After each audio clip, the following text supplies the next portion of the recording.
Hello दोस्तों, नमस्कार। मैं एग्जाम एम्पायर एम आर तित्रवाल, आपका भाई, आपका दोस्त। और आज मैं मिल रहा हूँ अपने भाई से दोस्तों, मुखर्जी नगर का मेरा साथी थानेदार। ऐसा ही दोस्तों, बड़े दिनों बाद आज हमारी लगभग 2 साल बाद मुलाकात हो रही है, क्योंकि इनका ट्रेनिंग था, प्रोबेशन था। और फाइनली अब ये अपने बारे में खुद ही बताएंगे। उसके बाद हम चर्चा करेंगे दोस्तों, कैसे हमारा मुखर्जी नगर का सफ़र रहा, वह अपनी रसोई वाली कहानियाँ, अग्रवाल वाला रसगुल्ला, उसके बाद जो जो हुआ आंटी पुलिस बुला लेगी वो कांड भी है। और आज शायद काली का भी पता चल जाएगा कि वो काली कौन है। तो देखते हैं, इनसे बात करते हैं पहले। हाँ हेलो, सर। जय हिंद सबको। मेरा नमस्कार। मैं राजीव देसाई, मूल रूप से रानीवाड़ा जालौर से बिलोंग करता हूं और राजस्थान पुलिस में भी सब इंस्पेक्टर हूं, जोधपुर पोस्टेड हूं। और मैं अरमान भाई पहले दिल्ली में साथ रहे और अभी आफ्टर ट्रेनिंग अब वापस मिले लंबे टाइम से। तो दोस्तों, पता है आपको, ये बहुत डेडिकेटेड पर्सन है। आप सबको पता है, पीछे दिख भी रहा होगा। बड़ा हम गांव से, हम दोनों ही गांव से हैं जनरली। मैं तो जयपुर से ही हूँ और ये आपको बता ही चुके हैं, दोनों गांव से बिलोंग करते हैं। एक साथ हम चले थे मुखर्जी नगर में, हम शायद शादी पहुंचे थे ना। हाँ, ऑलमोस्ट लगभग हम साथ साथ ही गए थे। 10-15 दिन का पहले gap हम था। पीजी में रहे एक में। उसके बाद पीजी वाली दाल अलग, पानी अलग, आप सबको पता ही है। पहले तो कृष्णा और सुरेश गए थे और 10 एक दिन अंतराल में अपन गए थे। हाँ, तो उसके बाद फिर कारवा बढ़ता चला गया। पानी वाली दाल पसंद नहीं आई, बोर हो जाते हैं हॉस्टल में, आप भी रहते होंगे। आज सारा शेयर करेंगे दोस्तों हम, और साथ में बात करेंगे कि कैसे मोटिवेट रहे, पढ़ाई कैसे करनी है, सिलेक्शन कैसे हो। ये तो थानेदार बन ही गए हैं, मेरी तारीफ ही कर दो। और मैं थानेदार बन गया और ये थानेदार बना रहे हैं। तो ये था। और उसके बाद हम चलते हैं कि क्या है दोस्तों, 2 साल के बाद हम मिले ही हैं। अपनी रसोई वाला वो बता दो, टेस्ट दाल का। अपनी रसोई तो अलग ही है। जब भी उसकी याद आती है तो ऐसे लगता है एक बार क्यों नहीं वापस मुखर्जी नगर चले जाए आए, तो आए, अपनी आए। रसोई में वापस खाना है ना, खाए। 60 रुपए में भरपेट खाना। हाँ, वो अच्छा 60। था यार, मुझे वो अच्छा लगा। क्योंकि जो दोस्तों, या तो 40 रुपए में टिफिन आता होगा जयपुर में भी जहाँ भी तुम रहते हो, मुखर्जी नगर में 60 रुपए में आपको भरपेट एक क्वालिटी वाला खाना मिलेगा, जिसमें सलाद भी होगा। ये अच्छा लगा था हमें। तो ये था। और जब भी हॉस्टल में खाना बढ़िया नहीं बनता तो यही रहता है कि हाँ, अपनी रसोई जाना जाना कैसे भी करके। हाँ, और वो किताबें कितनी हो गई थी? किताबें तो मत पूछो। लास्ट टाइम जब आए थे आप, कितनी किलो किताब बेच के आए थे? अलग अलग बेची 2 बार, एक बार 60 किलो के आसपास, एक बार 40 किलो के आसपास, मतलब ये समझो। भाई साहब, 100 किलो के लगभग। और मैं भी लगभग इतनी ही किलो किताबें बेच के आया था। बेचने के आगे बताएंगे हम लॉकडाउन में कैसे निकले थे दोस्तों। बड़ा सर्वाइव करना मुश्किल हो गया था। लॉकडाउन जब लगा था, हम फंस गए थे वहाँ पे। लॉकडाउन में एक्चुअली एक बार तो ये हो गया था कि जैसे घर वाले भी नाराज हो गए थे कि भाई वापस आप घर नहीं आ रहे हो, इतनी क्रिटिकल सिचुएशन हो गई है और कह रहे हैं कि भाई पता नहीं क्या हो जाएगा। हमने डेडिकेशन कर रखा था, कुछ भी हो जाएगा सिलेक्शन लेके ही घर आएंगे।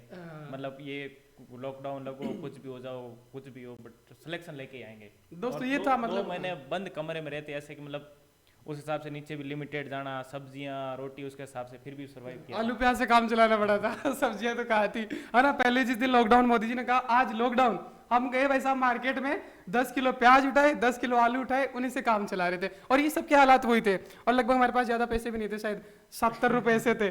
फिर हमने जुगाड़ लगाया ऐसे, मतलब मकान मालिक से लिए कि भाई, अब मकान मालिक से लिए तो वापस भी देना था। और हुआ क्या, मकान मालिक ने आधी रात में वो आंटी पुलिस बुला लेगी वाला क्या सीन है।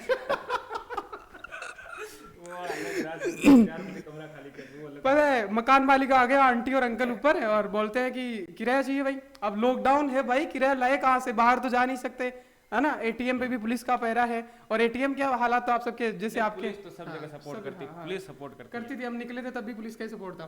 तो आंटी जब आई तो बोलती है कि आप तो खाली कर दो। तभी तो मैं पुलिस में हूँ। हाँ, ये भी उनका एक मोटिवेशन है कि अब ये आईपीएस ही बनना चाहते हैं। इनका जो नेक्स्ट लक्ष्य है ना, वो आईएएस नहीं आईपीएस है, कि इनको वर्दी के साथ जनता की, जो गरीब है, जिनका शोषण होता है, कैसे हेल्प कर सके। तो ये मुझे अच्छा लगता।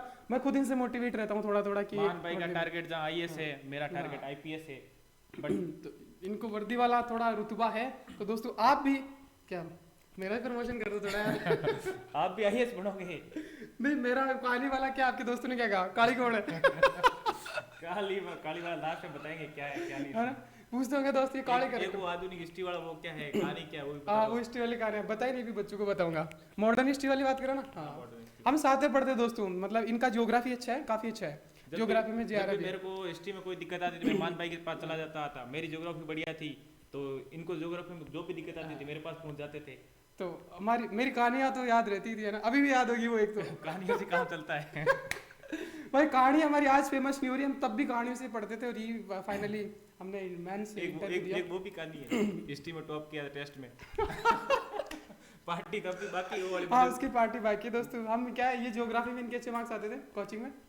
हम दोनों की तारीफ ही कर रहे हैं क्या? नहीं, तारीफ नहीं करे जो रियल बात वो हाँ नहीं, ये तारीफ के काबिल भी आपको लग रहा होगा कि आप तो मेरे से तो वाकिफ ही है, और ये वर्दी में आपके साथ देख रहे हैं, इनकी माता जी है ये, तो बहुत ही सुंदर तस्वीर है। मुझे अच्छा लगता है ऐसा मोटिवेशन। आपकी भी एक दिन तस्वीर हो दोस्तों, आपके माता पिता के सपने पूरे हो, इस प्रकार से तस्वीर हो। ये शायद उस टाइम की तस्वीरें है जब एक माँ अपने बेटे के कंधे पे स्टार लगाती है, तो कितना प्राउड फील होता है। तो मैं दोस्तों ये चाहता हूँ कि आप भी मेहनत दोस्तों, कभी हिम्मत नहीं हारनी चाहिए। वैकेंसीज आ रही है, आप सबको पता है, एसआई का वैकेंसी आ रहा है, आरएस का वैकेंसी आ रहा है, और आप इनकी लाइफ से रूबरू हो रहे हो कि संघर्ष तो करना पड़ेगा आपको। इनका भी बड़ा लंबा संघर्ष था और अभी जारी है। राजस्थान पुलिस में एक थानेदार के रूप में सेवाएं तो दे रहे हैं, लेकिन ये चाहते हैं कि आईपीएस बन के एक अलग बड़े लेवल पे सेवा कर सके। तो हिम्मत नहीं हारनी है, कोई भी फुल स्टॉप नहीं होता है दोस्तों लाइफ में।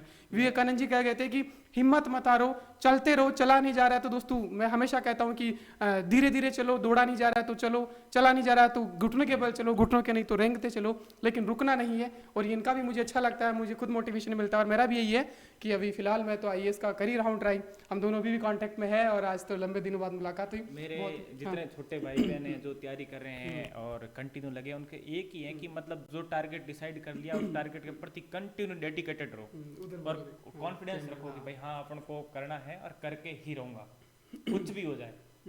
जब तक अचीव नहीं करता हूँ तब तक उसके प्रति मैं प्रयासरत रहूंगा कंटिन्यू।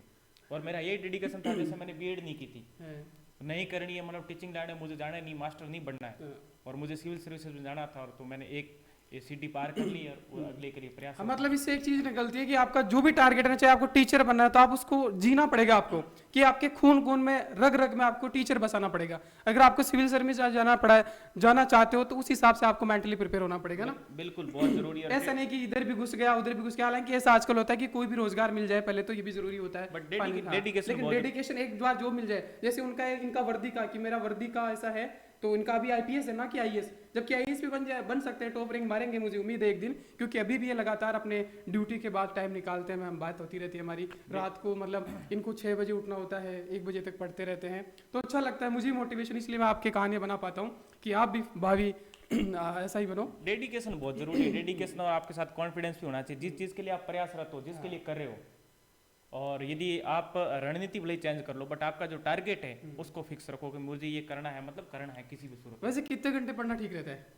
वैसे नॉर्मली यदि रेगुलर पढ़ते हो 6 से लेकर 8 घंटे सफिशिएंट है किसी भी एग्जाम के लिए। वही मैं कहता हूँ कि कोई 14 घंटे नहीं पढ़ पाएगा, क्योंकि बुखार हो जाएगा 14 घंटे, बीमार हो लड़ने जाएगा। की चीजें हैं। हाँ, फिर वो बैलेंस। तो ये है कि एक्चुअल आप 5 से 6 घंटे 7 घंटे पढ़ते सफिशिएंट है, यूपीएससी फाइट कर सकते हो आराम से आप। और शॉर्ट नोट्स तो जरूरी है ही, शॉर्ट नोट्स जरूरी है, वो तो मैं हमेशा आपको भी कहता हूँ कि दो शॉर्ट नोट से रिवीजन होता है, और ये सफलता का एक मंत्र भी है। शॉर्ट नोट्स ये है कि जैसे आपको कोई टॉपिक टफ लगते हैं, ठीक है, आपको लगता है कि ये थोड़े याद नहीं हो रहे हैं, बार बार भूल रहे हैं, या फिर टफ टाइप के बहुत इंपॉर्टेंट है, उनको शॉर्ट नोट्स में लिख लो और जब टाइम मिले जहाँ बैठे आप रिवीजन कर लो।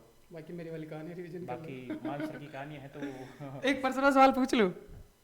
गर्लफ्रेंड कितनी है? ये देखो सब सेकेंडरी है, अपना जो टारगेट है फोकस उस पे होना चाहिए। गर्लफ्रेंड है कि नहीं ये नहीं पूछा मैंने, मैं पूछा कितनी है, होगी ना? ये सब सेकेंडरी चीज है, मैं तो ये कहता हूँ कि अपना फोकस टारगेट पे होना चाहिए। बिल्कुल, बाद में लाइन लग जाएगी आपके लिए। आरएएस, एसडीएम, एसआई, जो कुछ बनना है अपना टारगेट हो, बिल्कुल विजन क्लियर होना चाहिए। अपनी ज्यादा टीचर है ना, अपनी ऑडियंस जो टीचर वाली है, फर्स्ट ग्रेड सेकंड ग्रेड वाली, तो टीचर तो भविष्य निर्माण करते ही हैं। बहुत नोबल जॉब है, इससे बढ़िया शांतिपूर्ण और सबसे बढ़िया नौकरी, इससे बढ़िया नौकरी हो ही नहीं सकती।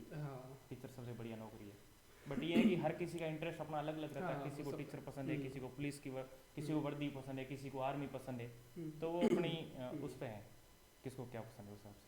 तो दोस्तों ये थे हमारे जिगरी यार मुखर्जी नगर के साथी, एक ही थाली के चट्टे बट्टे हम। और फाइनली हमारी कहानी को गांव से लेके मुखर्जी नगर से लेके आज यहाँ तक है, और अभी संघर्ष जारी है। हो सकता है आपको हमसे थोड़ी प्रेरणा मिल सकती है कि इतनी अच्छी बॉन्डिंग है, इनकी दोस्ती है, और 2 दोस्त एक साथ लगातार बने रह सकते हैं, और किसी को घमंड नहीं। अभी थानादार बन गए, मेरी भी फैन फॉलोइंग अच्छी खासी आपको पता ही है, लेकिन हमारे बीच ऐसा कुछ नहीं है कि होता है दोस्तों। एक बार क्या होता है, आपकी भी पता है कि कोई दोस्त पुलिस भी बन जाता है ना आजकल, सीधे पुलिस भी बन जाता है तो अपने आप को कलेक्टर समझता है, दोस्तों को भूल जाता है। तो भाई ऐसा नहीं करना चाहिए। अभी हमारे 1-2 दोस्त और फुकरे लाएंगे हम उठा के, जो हमारे मुखर्जी नगर के चट्टे बट्टे हैं, उनका देखोगे दोस्तों वो डीएसपी बन गए, एसपी बन गए, एसडीएम बन गए, उनके साथ भी हमारी यही बॉन्डिंग है, क्योंकि हम दोस्तों मुखर्जी मतलब कुछ भी तैयारी करो ना, अपने आप को सबसे पहले एक अच्छा इंसान बनाना जरूरी है ना, जरूरी। बाकी सेकेंडरी है सारी चीजें। सबसे जरूरी चीज है आपका व्यवहार क्या है। हाँ, व्यवहार हर किसी के प्रति छोटा बड़ा हो सबके प्रति समान रहना चाहिए। दोस्त दोस्त होता है, कोई दोस्त पैसों से और कोई पोस्ट से वो दोस्त बिल्कुल नहीं वो नहीं होता। तो ये वो दोस्त बढ़ते हैं स्वार्थ वाले दोस्त बनते हैं। मैंने कई बच्चों को सुना है, अब अपन देखते भी है ना, मेरी मैं बताऊं फैमिली में मतलब रिश्तेदारों में कोई पुलिस है एक दो, वो अपने आप को कलेक्टर से कम नहीं समझते, वो कभी बात नहीं करते थे, और आज अपना फैन फॉलोइंग देख के वो ना करते, आगे से अपॉइंटमेंट लेने की कोशिश करते हैं कि यार मिल लो एक बार, आज हम कॉल नहीं उठाते। हालांकि हम हमारा इसलिए नहीं उठाते क्योंकि उन्होंने पहले अपने औकात दिखाई थी, है ना, हम तो वैसे ही हैं, तो ऐसा होता है। अगर आपको जो दिखा रहा ना, जैसे पहले थे वैसे ही है, जैसे करनी वैसे बननी, तो जो जैसा करेगा उसको वैसे ही उत्तर दो। लेकिन अपने जो फ्रेंड सर्कल है उनको हमेशा मतलब पॉजिटिविटी दो, पॉजिटिव एनर्जी दो, साथ में पढ़ते रहो। और ऐसा नहीं कि दोस्त है ना, अगर किसी गर्लफ्रेंड बॉयफ्रेंड ही बना दोस्त होते हैं, भागीदार ही होते हैं सफलता में ना, वो भागीदार होते हैं, अपनी अपनी किस्मत काम करती है, पर सबसे जरूरी चीज है मेहनत। मेहनत करते रहो बस, hard work smart work. Clear हो और उसके प्रति कंटिन्यू लगे तो एक न एक दिन सफलता मिली। खूब असफलताएं मिलती है, कोई दिक्कत नहीं, पर एक दिन आप सफल जरूर होंगे। वो काली कौन आप बता दो ना। वो आपका मैटर है, आप बताओ। काली बताएंगे दोस्तों नेक्स्ट एपिसोड में, जल्दी ही हम वापस लाइव मुलाकात करेंगे आपसे। एक्चुअली आज हमें क्या है, किसी दोस्त की शादी है तो उसमें भी जाना है, तो फिर बाद में कभी आपसे लाइव मुलाकात भी करेंगे एक नई एनर्जी के साथ, वर्दी में आएंगे आपके साथ। तो दोस्तों बने रहेगा। और टेस्ट सीरीज जो अपनी चल रही है दोस्तों पॉलिटी का, SIRAS के regarding first grade second grade polity जो है वो टॉपिक वाइज चल रहा है, तो उसको आप ज्वाइन कर सकते हो। टेलीग्राम चैनल पे लिंक डाला हुआ है, यहाँ भी लिंक हम डिस्क्रिप्शन में डाल देंगे, तो वो जरूर ज्वाइन कर लेना। और मानसर वाली हिस्ट्री मेरे अभी भी काम आई रही है। तो शायद वो बच्चों के लिए बेनिफिशियल हो सकती है। वैसे बच्चे बहुत प्यार करें कि सर आपने जो याद करवा दिया ना, जो टॉपिक पढ़ा दिया वो कभी भूल ही नहीं पा रहे हम। वो तो ऐसे उस टाइप कहानियों टाइप पढ़ाते हैं तो वैसे याद हो जाता है। कई बार क्वेश्चंस भूल जाते हैं, फिर वो कहानियां नहीं भूलते, ये सही बात है। और ये सही बच्चों का प्यार मिल रहा है शायद, इसलिए ये सर सर क्यों बोल रहा हूँ मैं भाई। हाँ, तो ये हमारा 2 महीने में सब्सक्राइबर गेन हुए हैं, इतना तगड़ा ग्रोथ हुआ है, तो ये इसी कहानी की बदौलत है। आपके पास मैटर क्या है, आप क्या दे रहे हो, ठीक है, उसकी क्वालिटी क्या है और एग्जाम से कितना उनका रिलेवेंस है, उसके हिसाब से जुड़ते हैं। ऐसे कोई नहीं है कि वैसे ही जुड़ जाते हैं। मेरा ये है कि मैं शायद कम क्लास दे दूं, कम पढ़ा दूं, लेकिन मैं याद ही करवाता हूं। क्वालिटी वाला मैटर हो और याद हो जाए तो सबसे बेटर वो चीज़ है। हाँ, तो दोस्तों जय हिंद, मिलते हैं। काली कौन है ये भी बताएंगे, आपको तो पता ही है काली कौन है, लेकिन जो रियल कैरेक्टर है वो भी बताएंगे। ठीक है दोस्तों, लव यू आप सभी को एक बार फिर से नमस्कार, जय हिंद दोस्तों। फिट रहिएगा, हैप्पी रहिएगा, फिर मुलाकात करेंगे, तब तक के लिए बाय। चलते हैं अपन, है ना, शॉपिंग वॉपिंग करवाओगे। सब करते हैं आज पूरे दिन में। ठीक है दोस्तों।